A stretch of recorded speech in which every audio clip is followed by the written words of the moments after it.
Some viewers may find the following video disturbing. Viewer discretion is advised. Welcome everyone. Today we're going to be talking about the dating game killer part 2. This is the story of Rodney Alcala.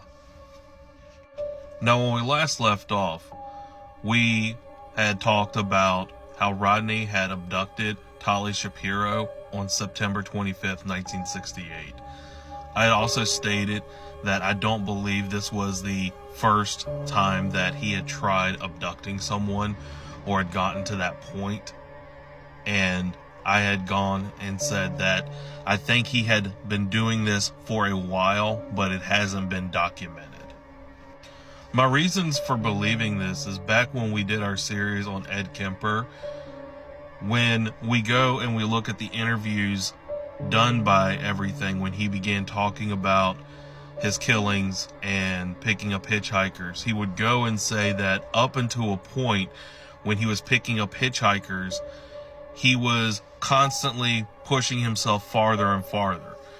He would go and make a statement that one day he would pick them up and he wouldn't have anything, but he would have like this burning passion.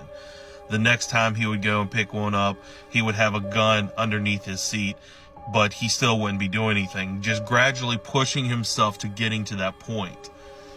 Another thing that is surprising about Ed Kemper and talking about these things is he had to constantly push himself forward and feeling into these dark urges.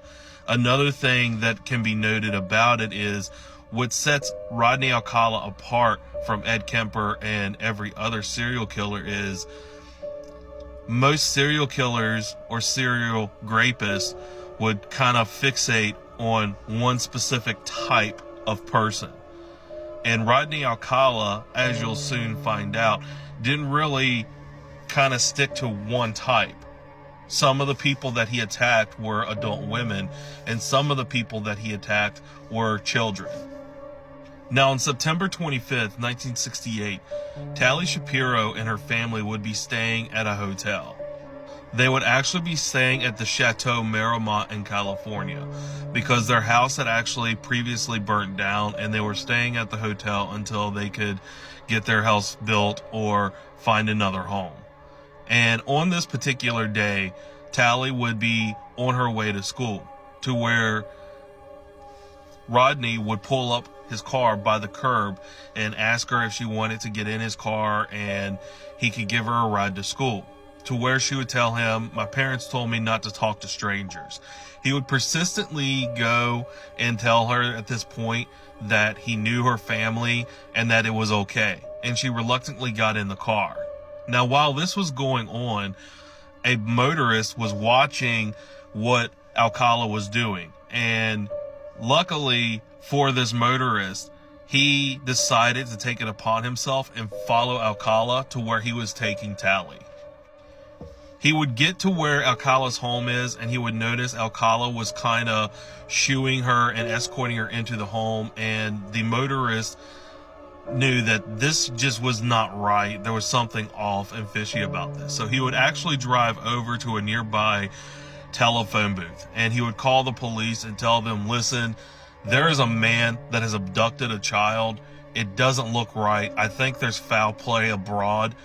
I can even meet you guys and show you where he's going." To where he would actually go and meet the police, and he would escort them over to Alcala's residence. The police would go up to the door and they would begin knocking on the door, to which they would go and testify later that at their window there was a curtain, and the curtain would be drawn back, and they would see at that point a very naked Rodney Alcala.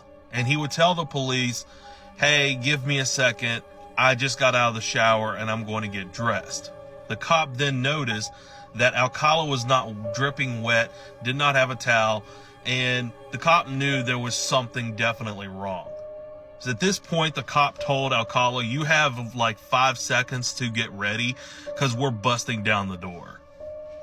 When they busted down the door, the cop was not prepared for what he saw in the kitchen. As soon as he walked in, he had noticed that there was blood all over the floor, and on the floor was a very naked and assaulted Tali Shapiro. And on her naked, bloody body, the only thing on her was a metal rod that was on her throat.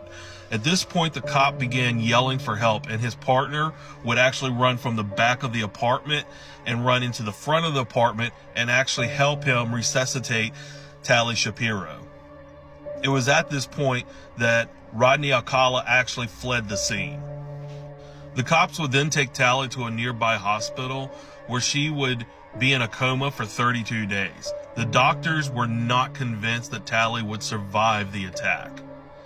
And luckily for them, Tally actually survived the attack and was actually in recovery for several months. Luckily for her, she had no memory of the attack of that day. The police would begin investigating the apartment of Alcala's residence, and that's where they would find his ID tag for UCLA.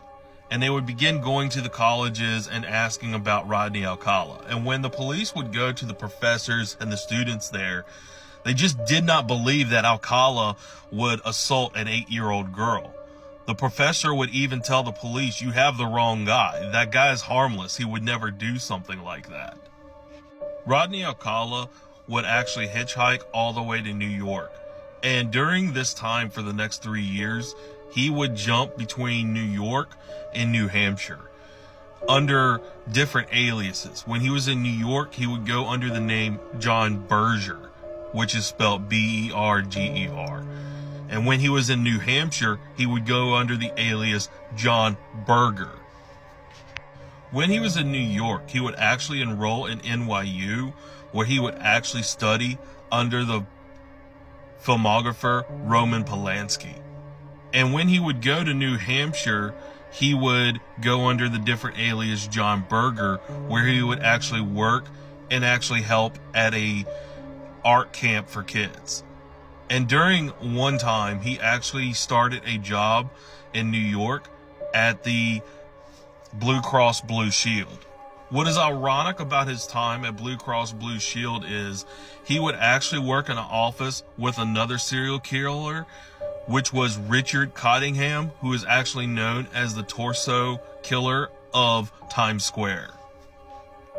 On June 12, 1971, flight attendant Cornelia Crilly would be found in her Manhattan apartment. In the apartment, she would be found on a bed completely nude. Her arms would be bound behind her back and positioned to where it would arch her back up, exposing her breast.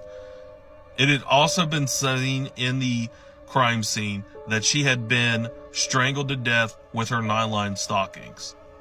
And there was also evidence of a break-in in the apartment. Not only was there signs of a break-in in the apartment, but they would also find bite marks on her left breast. Sadly, though, this murder would go unsolved for many, many years. And it is actually Rodney Alcala who murdered her in the apartment before going to New Hampshire. Around this time, police were still looking for Rodney Alcala in California.